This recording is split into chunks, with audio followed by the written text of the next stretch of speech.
Всем привет-привет! Всем прекрасной новой недели и хорошего, легкого настроения.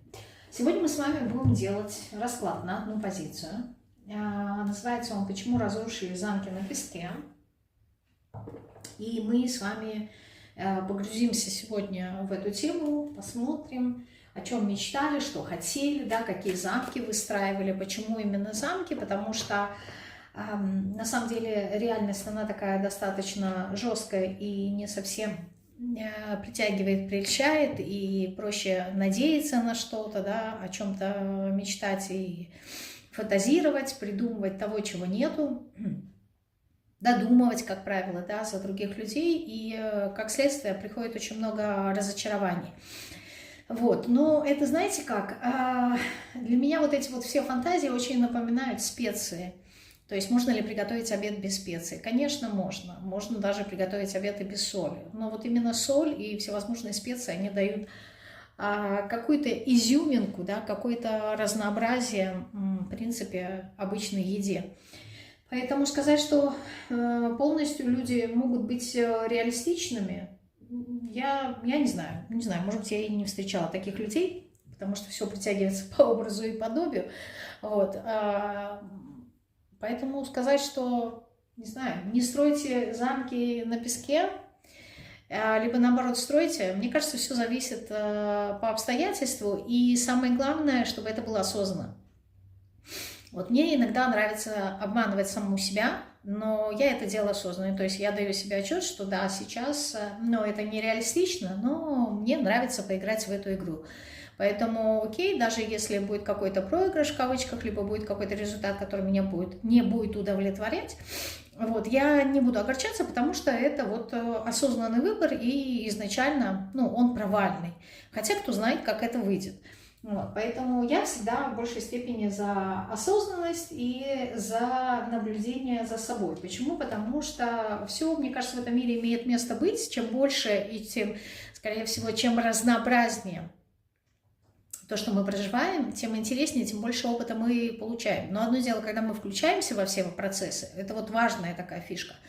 То есть проживаем и воспринимаем это вот прям вот буквально, что это так, это реальность. А другое дело, когда мы подходим к жизни, к каким-то моментам, проще, легче в контексте и понимания того, что, может быть, это игра, может быть, это что-то придуманное, может быть, это нереалистично.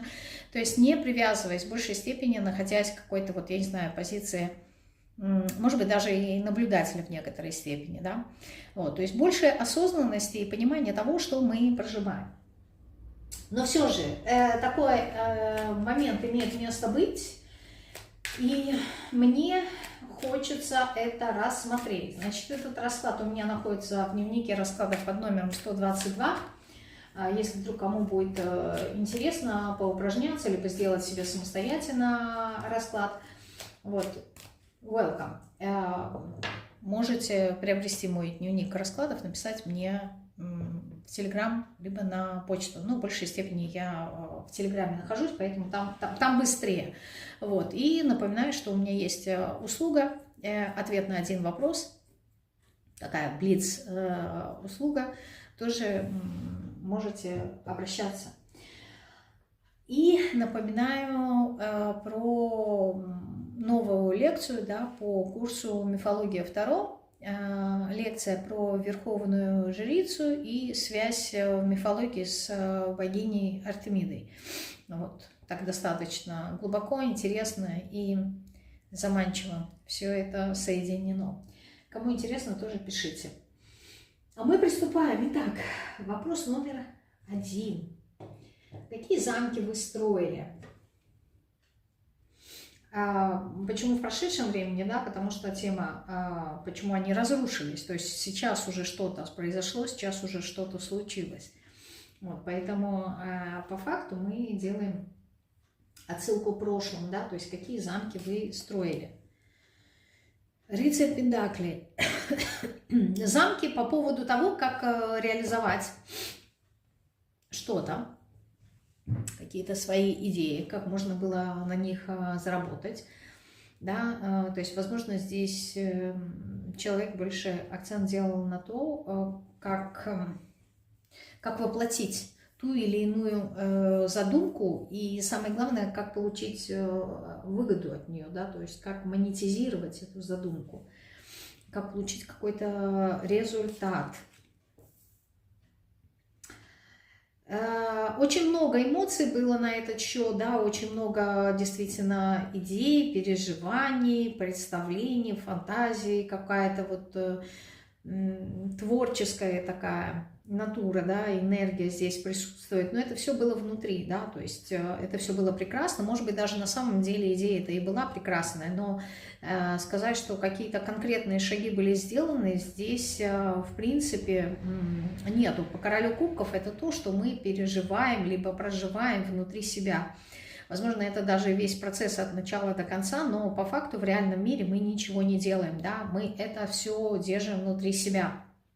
Страсти кипят, чувства кипят, все это очень глубоко представлено, все это глубоко продумано, вот, но очень напоминает действительно какие-то фантазии. Еще какие замки вы строили? Ну, это может касаться любых эмоций, да, глубины какие-то такие ваши желания были, они вас, в принципе, наполняли, они придавали какое-то такое изящество, что ли. Ну, может быть, кто-то действительно строил какие-то замки по поводу личных отношений в теме любви, возможно, касательно каких-то ваших умений, даров, способностей, да, вот в этом направлении тоже. Либо все, что связано каким-то образом с творчеством. Так, о чем мечтали и чего хотели? О чем мечтали? Мечтали о том, чтобы сделать какой-то первый шаг, да, для того, чтобы, не знаю, пойти в направление к этой своей мечте, к своей задумке.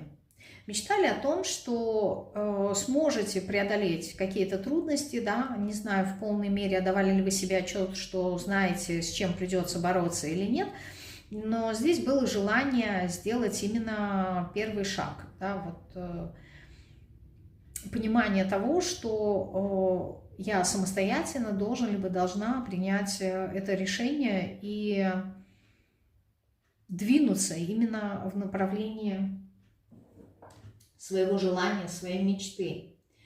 Еще о чем вы тут мечтали? То есть мечтали как минимум сделать первый шаг. Ну да, по дьяволу, да, мечтали, что все будет хорошо, что все сложится так, как надо, но здесь уже, да, по дьяволу уже идут какие-то иллюзии, то есть мы уже уходим, отдаляемся от реальности. Возможно, мечтали о том, что будут какие-то люди, которые вас поддержат, либо мечтали о больших суммах денег, то есть либо люди будут вас вкладывать, да, эти деньги, либо как, не знаю, как поддержка, да, допустим, либо это связано с тем, что вы будете получать, да, в процессе взаимодействия. То есть, я не знаю, придумали какой-нибудь проект, да, и уже представляли, что вот я на нем смогу заработать, либо будет какой-то спрос от большого количества людей, да, то есть здесь уже пошли какие-то иллюзии, здесь пошли проекции.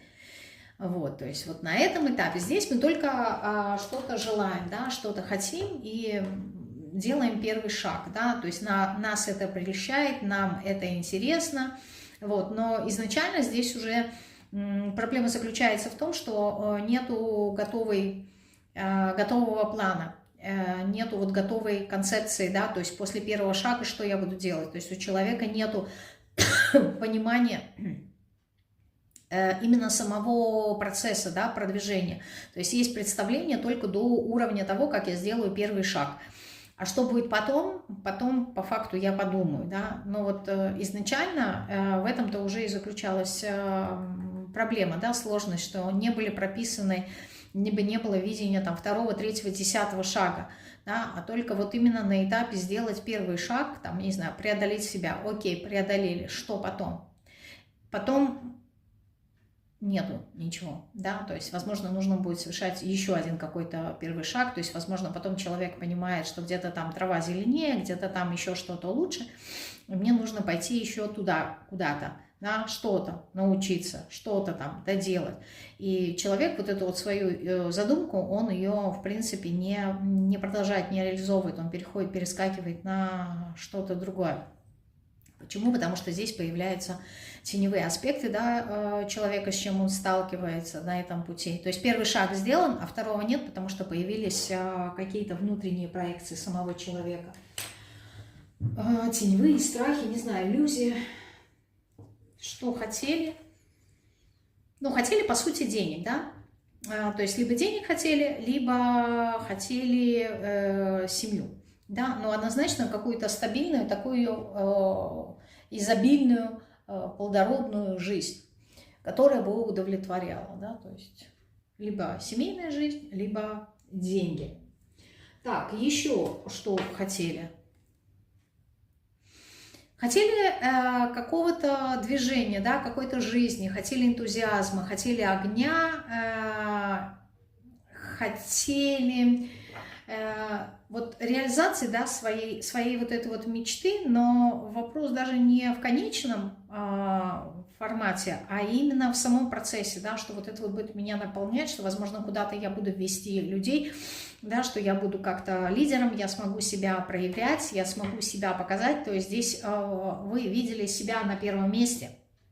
Именно в такой активной позиции, да, позитивной, активной позиции человека, который куда-то стремится, человек, который горит этой идеей, да, но опять же таки здесь не хватает практичности, здесь не хватает стратегии, и здесь не хватает именно...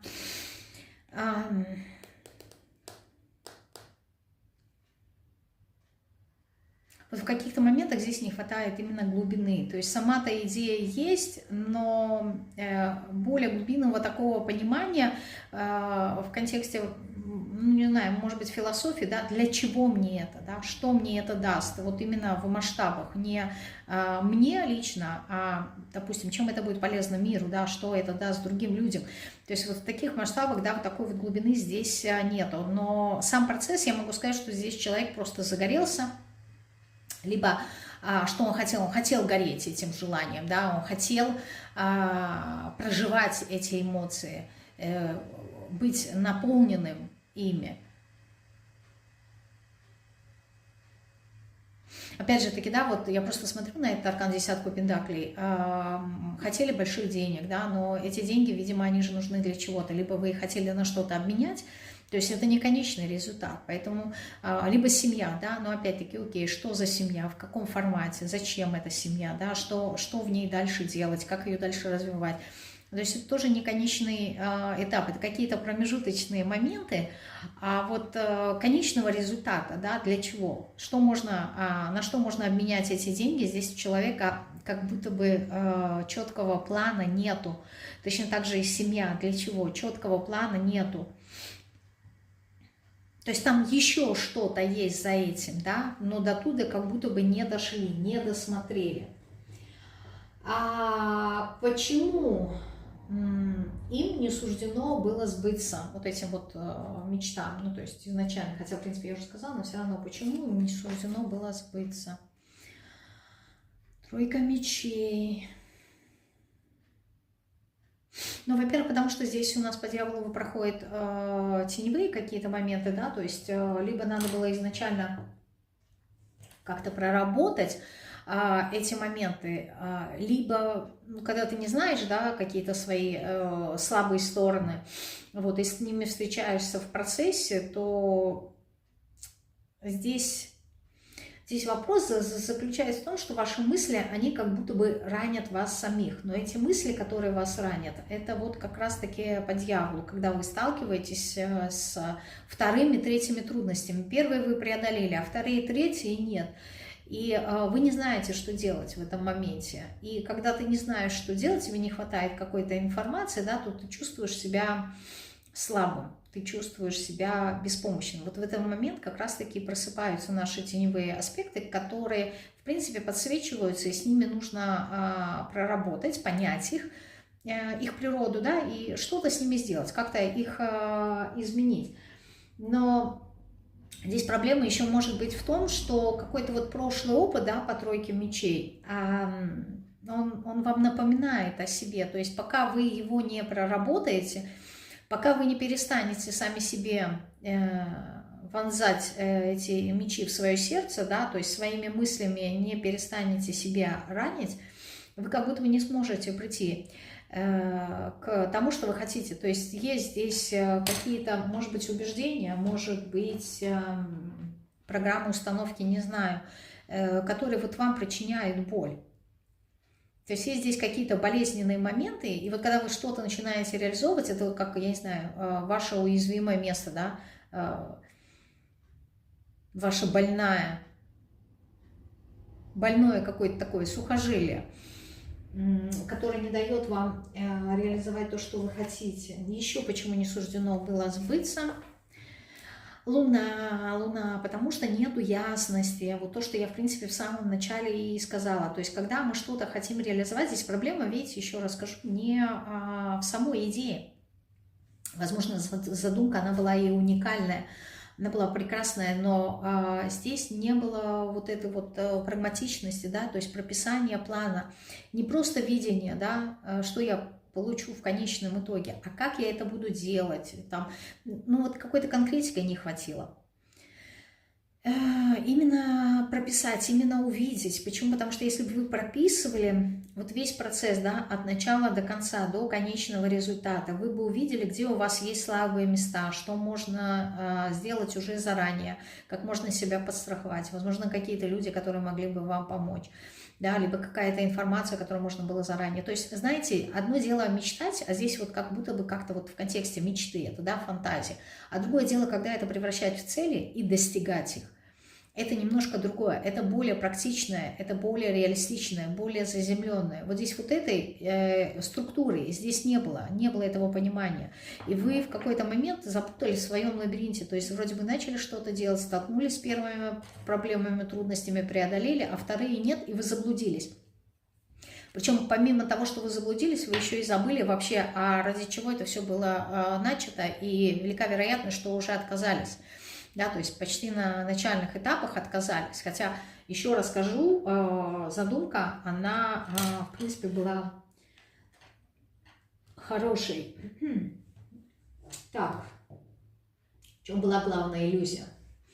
Вот в чем была у вас главная иллюзия? Паж жезлов.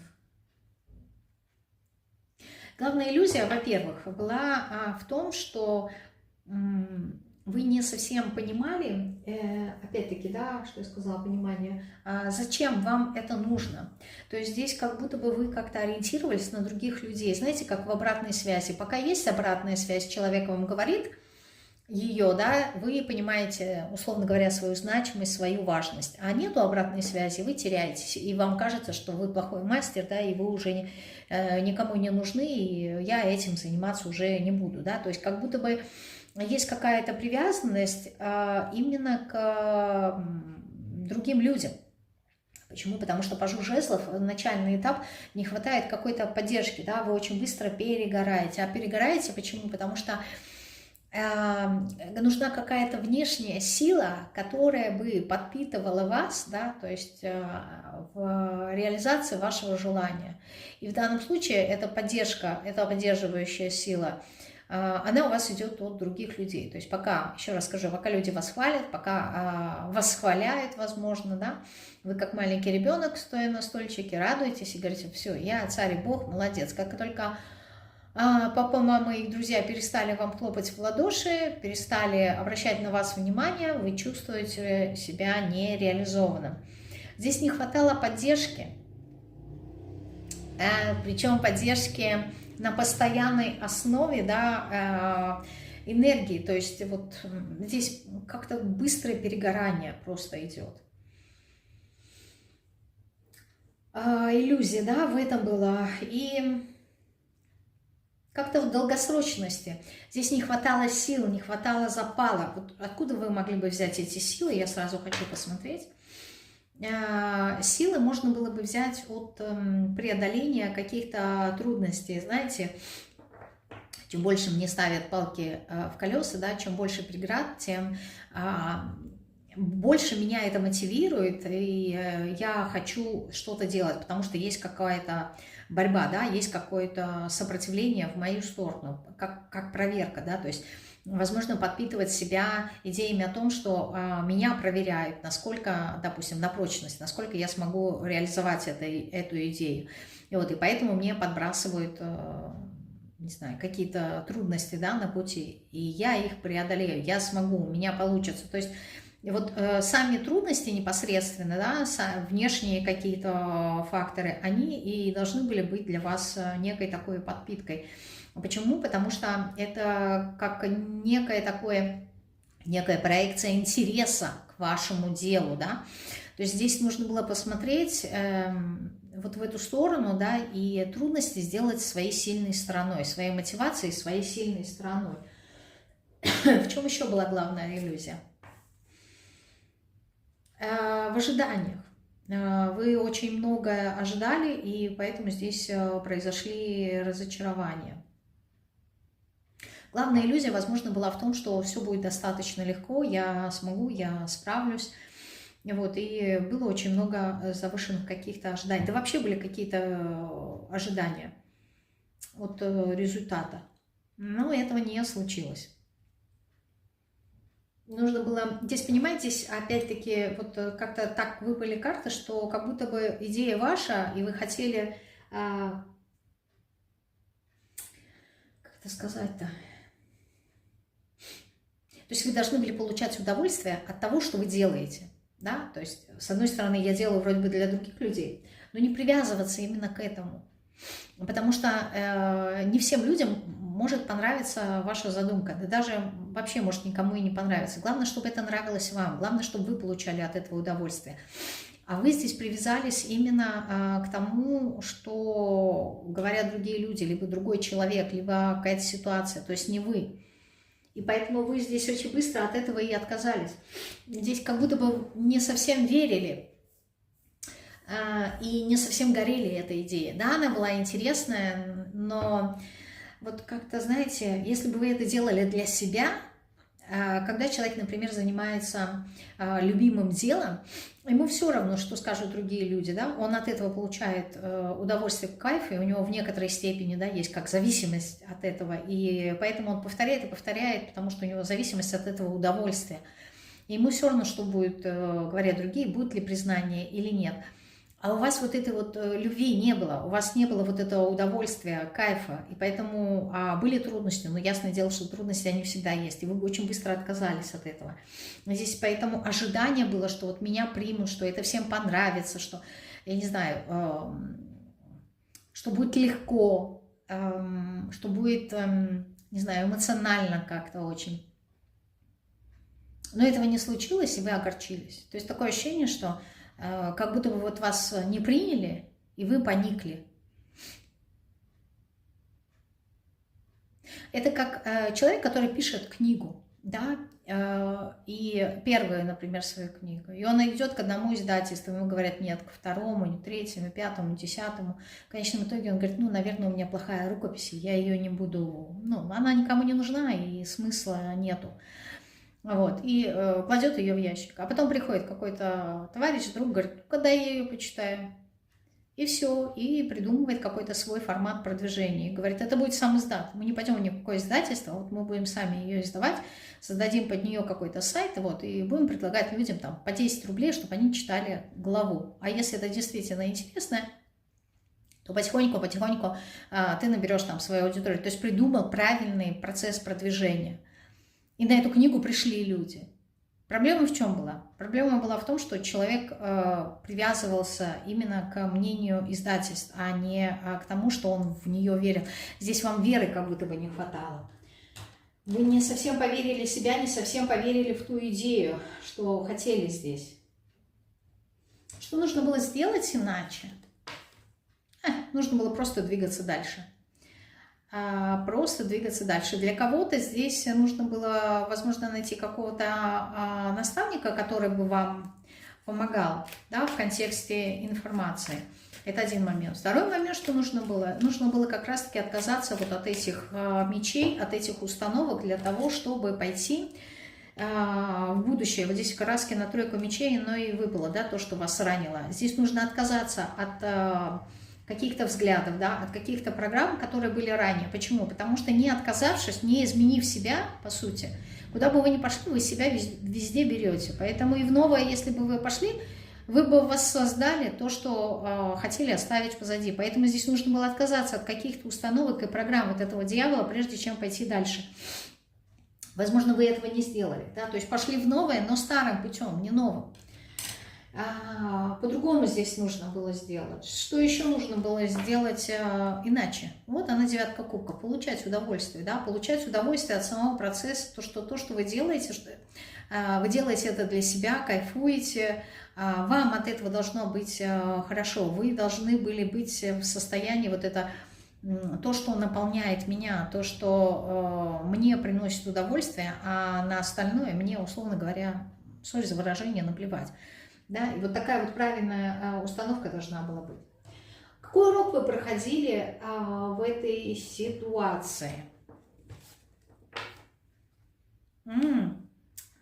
Десятка сосудов. Урок именно принятия себя, понимание себя, насколько вы можете быть в единении с самим собой, да, когда человек видит единство всего со всеми, и в том числе это единение находится внутри него, да, то есть десятка сосудов у нас говорит о соединении с высшим я.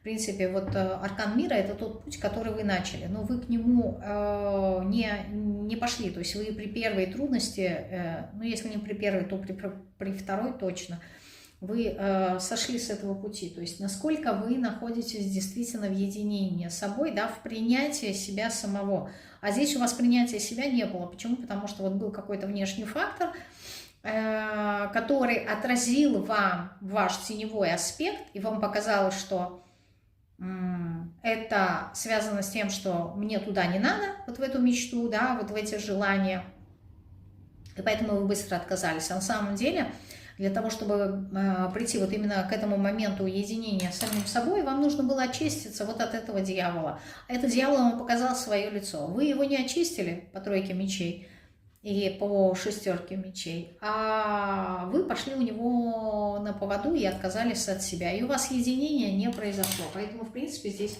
могу предположить, что урок был не пройден. Еще какой урок вы проходили в этой истории? Промедление, ожидание, да? Вот она, тройка мечей на повторе. Какие-то претензии именно к самой себе, к самому себе, разбитое сердце. Долго-долго ждали чего-то здесь и не получили того, что хотели, и реализовали свою какую-то такую установку по поводу того, что, ну, а смысл что-то делать изначально, да, по рыцарю Пентаклей, если это и так не случится. То есть вот изначально, да, как будто у человека не было веры, и вы как-то, знаете, с одной стороны хотели что-то, а с другой стороны было вот это вот ожидание, что, ну, наверное, это не будет так. Да, наверное, у меня не получится. И вот в этой мысли, да, вот в этой идее было больше энергии, и на эту энергию, на эту форму протянулась как раз-таки в реальности та ситуация, которая подтвердила эту мысль. То есть вы как-то, знаете, изначально все идете через негатив. Причем здесь эти мысли о какой-то своей несостоятельности, что ли, о своей какой-то никчемности, что у меня никогда ничего не получалось, а сейчас почему должно получиться. То есть вы как будто бы сами себе причиняете боль. Однозначно здесь программа привычная, да, вот, и вы ждали. То есть, знаете, как человек делает, делает из состояния, а вдруг получится.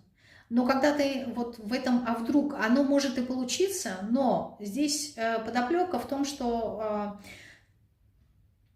вы вкладываете негативный смысл в это. То есть, а вдруг получится, хотя маловероятно. Вот и акцент не на «а вдруг получится», а маловероятно. То есть, может быть, вы про это не говорите, но вот маловероятно. И вы сфокусировали свое внимание туда и получили вот эту вот именно реальность. У вас часто идет такое. Еще какой урок вы проходили в этой истории?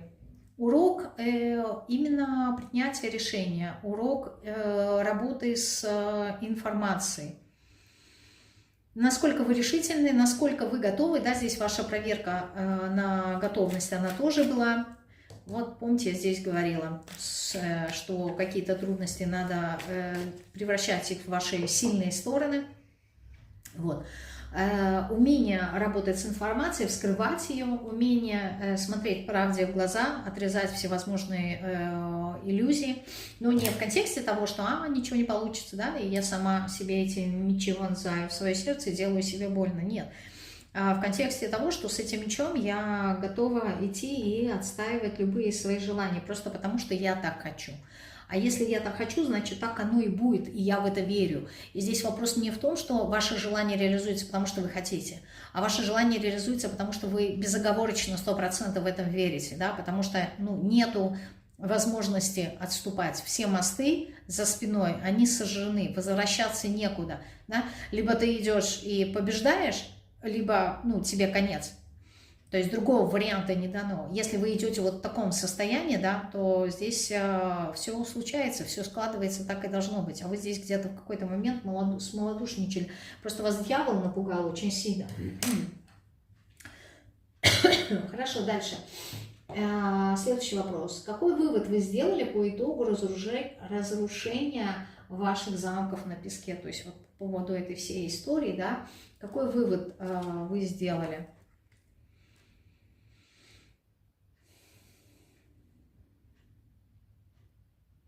Здесь вот позитивный вывод, да, в принципе, могу сделать по магу, который говорит, да, я все умею, да, все зависит от меня, да, я смогу, у меня получится, я знаю как, но. И вот это вот но, да, здесь какая-то хитрость подсказывает, не знаю, то ли мне не хватило сил, надо было больше сил прикладывать, то ли, не знаю, какой-то... Что-то связанное с манипуляциями здесь проходит. Не знаю, то ли вы, то ли вас. Что-то такое. То ли я не того человека выбрал. Вот вроде бы, опять же таки, да, идет такой позитивный настрой, что все хорошо, я поняла, да, как буду делать в следующий раз. И у меня все получится, и я буду использовать свой разум в нужное прям вот такое русло, не ради того, чтобы себя ранить, а вот ради того, чтобы получить тот результат, который я хочу. Но все равно здесь есть какой-то но.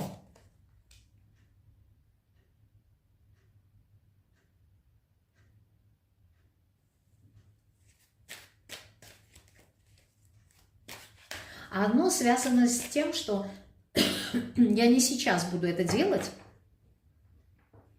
а когда-то на перспективу, на будущее, да, вот когда случится, там, во второй, в третий, пятый, десятый раз, тогда я уже, буду знать, как мне поступать и что мне делать в аналогичной ситуации. То есть здесь как будто бы человек не планирует изначально, да, заново эту мечту реализовать, либо заново что-то сделать.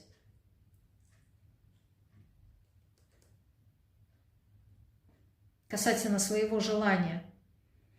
А вот когда это будет, тогда я и сделаю. Как-то так. Еще какой вывод вы сделали по итогу? Не судьба. Не судьба. Да?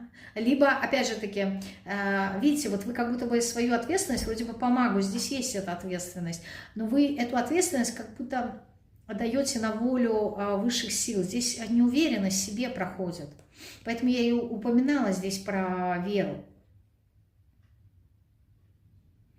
Здесь вопрос с самооценкой. Немножко необходимо поработать. Либо вы говорите себе «не судьба», либо... здесь все равно есть какой-то процент людей, которые говорят, что окей, я получил опыт, теперь я знаю, в следующий раз я поступлю правильно и верно. И вы так сделаете, но не вы... Понимаете, здесь что по аркану мира, что по аркану суда вам дается возможность самостоятельно принимать решения.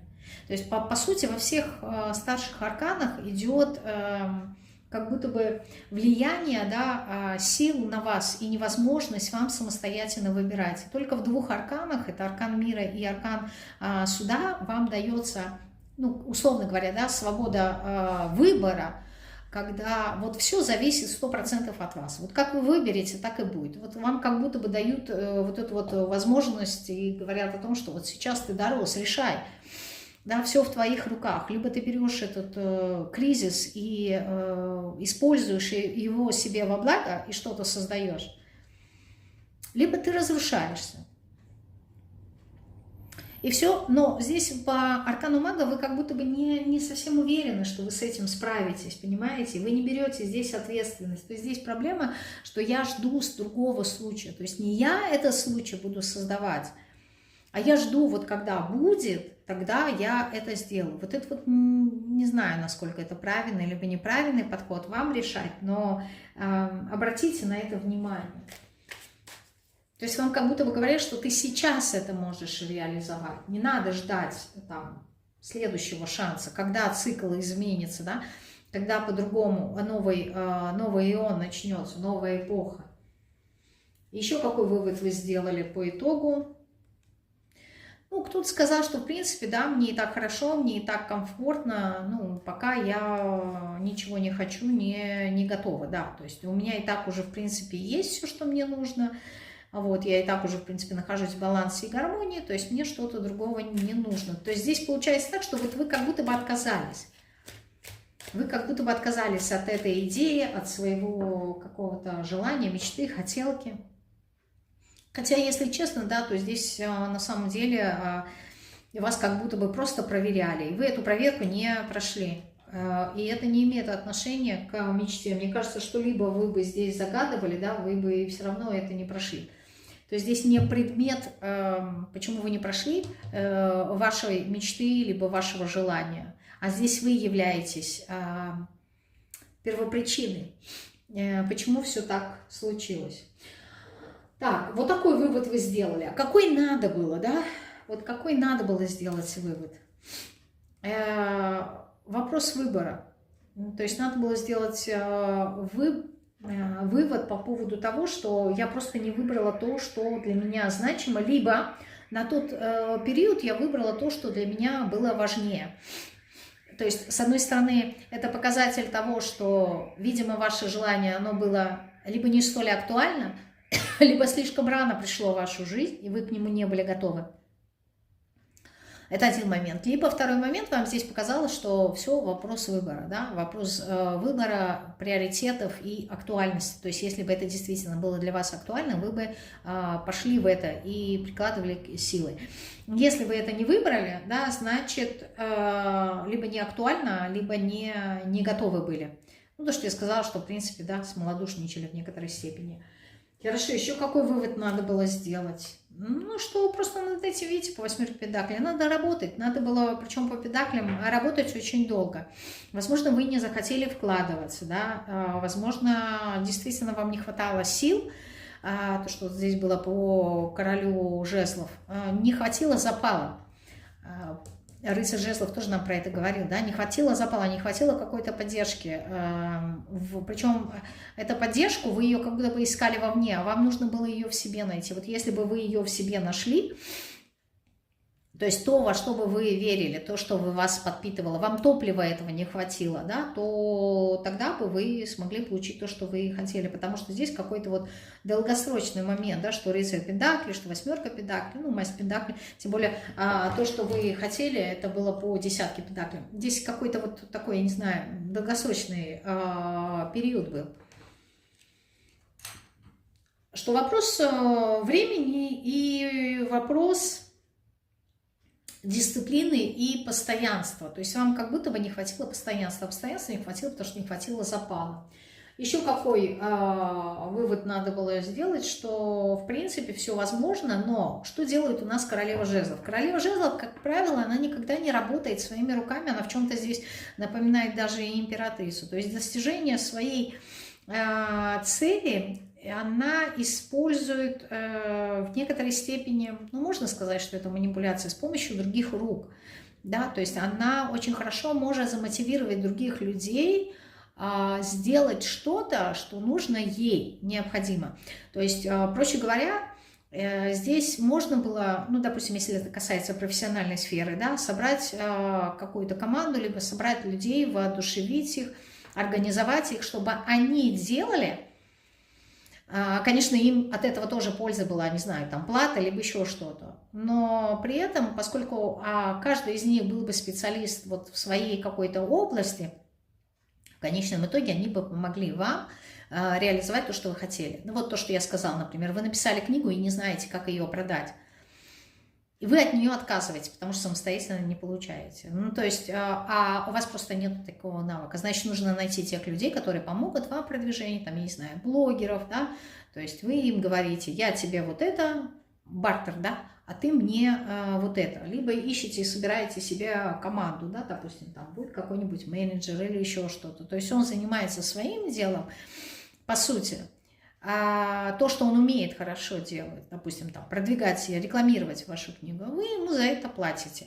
То есть с вас уходит ответственность, да, в продвижении, человек в этом является профессионал, он продвигает книгу, вы получаете конечный результат. Да? То есть королева жезлов, она чужими руками, вдохновляя, манипулируя, пускай будет, управляя, организовывая, да, других людей, команду, получает свое желаемое. И тогда вы бы, не знаю, здесь занимались тем, чем вы хотели бы, да, возможно, бы даже и получали удовольствие.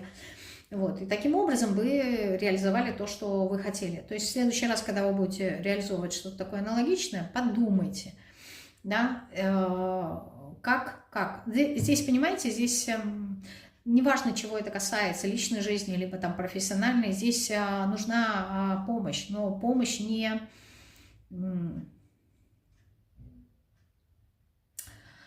Как правильно это сказать? Это не то, что вот за вас это делают, а это просто люди, которые...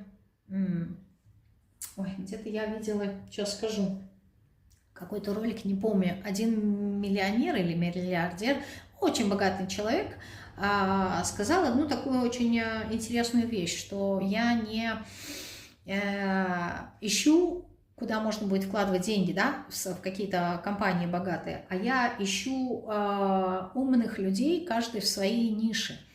Почему? Потому что, как правило, умные, гениальные люди, они не умеют себя продавать, они не умеют себя продвигать. И вот я ищу вот таких людей и стараюсь из них собирать определенную команду. Поскольку каждый гений, да, он индивидуален, и, как правило, они не любят работать в команде, они не умеют работать в команде.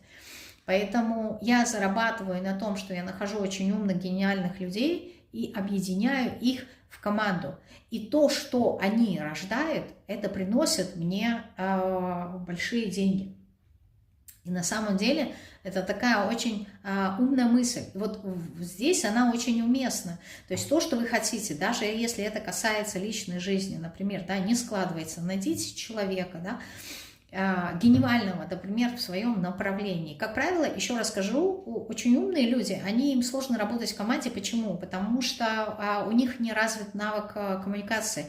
Им проще что-то сделать самостоятельно, нежели кому-то что-то делегировать. Найдите себе какого-нибудь, там, я не знаю, может быть, психолога, может быть, там, я не знаю, визажиста, там, дизайнера, чтобы он обратил внимание, да, на ваш внешний вид, придумал вам какой-нибудь образ. Да, психолог поможет вам понять, разобраться в себе, в своих каких-то паттернах поведения, в своем мышлении. Да, то есть вложитесь в себя. И таким образом вы притянете человека, который будет именно интересен вам, потому что он будет на вас похож. Это если, например, касается темы личной жизни, нежели как-то так самостоятельно там что-то искать. Почему? Потому что если вы не чувствуете себя полноценно, здесь заниженная самооценка по магу идет.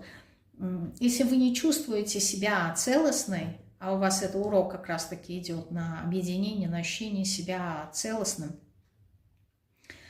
взрослой такой психологической личностью. Если вы это не чувствуете, то вы будете притягивать к себе людей, каких? По своим травмам, да, вот схожими. То есть вы найдете себе человека, с которым ваши дьяволы будут дружить, да, ваши бесы объединятся и будут дружить. Вот. А вам такого не нужно. Поэтому здесь для того, чтобы реализовать то, что вы хотите, да, ну, опять-таки, перекладывайте на свою ситуацию, суть, она в этом заключается. То есть мы не можем быть хороши все во всем. У нас есть что-то свое. Вот у вас есть какая-то своя уникальность, своя какая-то фишка. И чтобы эту фишку продвигать, нужно вам здесь найти других людей, которые также будут уникальны в своей какой-то сфере, да, в своем каком-то направлении. И нужно их заинтересовать, привлечь их, найти им выгоду в вашем деле, заинтересовать их в вашем проекте, в вашей мечте, в вашем желании. И тогда вы получите то, что вы хотите. То есть здесь как будто бы вот индивидуально не получится. То есть здесь все равно кто-то нужен. То есть даже если это не будет человек, который будет там, я не знаю, вам помогать продвигать, как минимум он будет вас поддерживать морально, да, вот то, что, допустим, я сказала психолог. Не получается что-то, пошел к психологу, да, рассказал какие-то свои моменты, потому что одно дело, когда мы рассказываем друзьям, да, ну, друзья же тоже не, не жилетка, в которой можно поплакаться, да, для этого есть обученные люди, которые будут вас выслушивать как минимум, да, за ваши деньги. Вы будете выговариваться, что-то о себе будет понимать, да, то есть вот такой формат тоже может быть. Еще как надо было. Надо было прояснить вот эти вот моменты по Луне. Здесь в этой колоде Луна, она очень интересная. Здесь помимо двух собак, вот здесь вот в углу есть человек, вам не видно, но в описании этого аркана говорится о том, что есть какие-то внешние силы, которые влияют на ваш выбор. И отвечая на вопрос, а как надо было по-другому, здесь вот как будто бы вот наоборот, вот это мнение других людей нужно было убрать. То есть не обращать внимания на то, что они говорят. Почему? Потому что каким-то образом они вас путают. Каким-то образом, мы же не знаем, да, мотивов других людей, почему они там говорят то, что они говорят. Может быть, кто-то завидует. А может, что в принципе велика вероятность, да, каждый смотрит на вашу ситуацию, исходя из своего опыта. А если у него, например, негативный опыт, то и суждения этого человека, они будут негативные в этом направлении. А вы, перенимая их мнение, да, то есть человек же не знает, какой путь вы должны пройти. Перенимая мнение другого человека, либо прислушиваясь, просто потому что, я не знаю, это ваш друг, да, либо очень близкий человек, и вы ему доверяете. Но, то есть близость и доверие, это не имеет отношения к тому, что этот человек прям 100% будет знать, какой путь, какой урок вам нужно было пройти. Он высказывает свою точку зрения, которая не всегда может быть правильной и верной. Потому что здесь вот прям акцент идет на то, что не нужно было обращать внимание на то, что вам говорят другие люди. Потому что они влияют очень сильно на ваш выбор и путают вас, по сути, да. Нужно было здесь прояснить. То есть Луне не хватает Солнца. У нее своего солнца света нету, да, своих знаний нету. И ей, как правило, необходимы чужие знания. А вот здесь вот как раз-таки не хватило вам прояснения информации. То есть то, что у нас здесь туз мечей выпадал ранее, вам не хватило просто информации. Нужно было собрать больше информации и о том желании, либо о том деле, что и как я буду делать. И еще как надо было по-другому. Да, здесь нужно было ответы найти самостоятельно. То есть, заметьте, да, все, в принципе, арканы указывают на то, что здесь этот путь вам нужно было пройти самостоятельно. В контексте именно анализа, да, созидания того, что я хочу, как я хочу. Причем отшельник здесь говорит о том, что в этом аркане человек, когда начал копаться, да, в чем-то разбираться, в каком-то своем вопросе, он настолько углубился, что он забыл первоначально вообще, зачем он туда пошел. Да, то есть он здесь земля, он как будто бы погряз в этой земле, она его затянула. То есть разные там темные углы нашего сознания настолько затянули из-за дьявола этого отшельника, что он уже забыл первоначальный свой вопрос, зачем я вообще туда пошел, да, то есть что я хотел получить. И это как раз-таки подсказка о том, что если бы у вас был прописан план, условно говоря, да, либо четкое было бы видение поступательных ваших шагов, да, то вы в любой момент бы смогли обратиться к нему и посмотреть, а вообще зачем я туда пошел.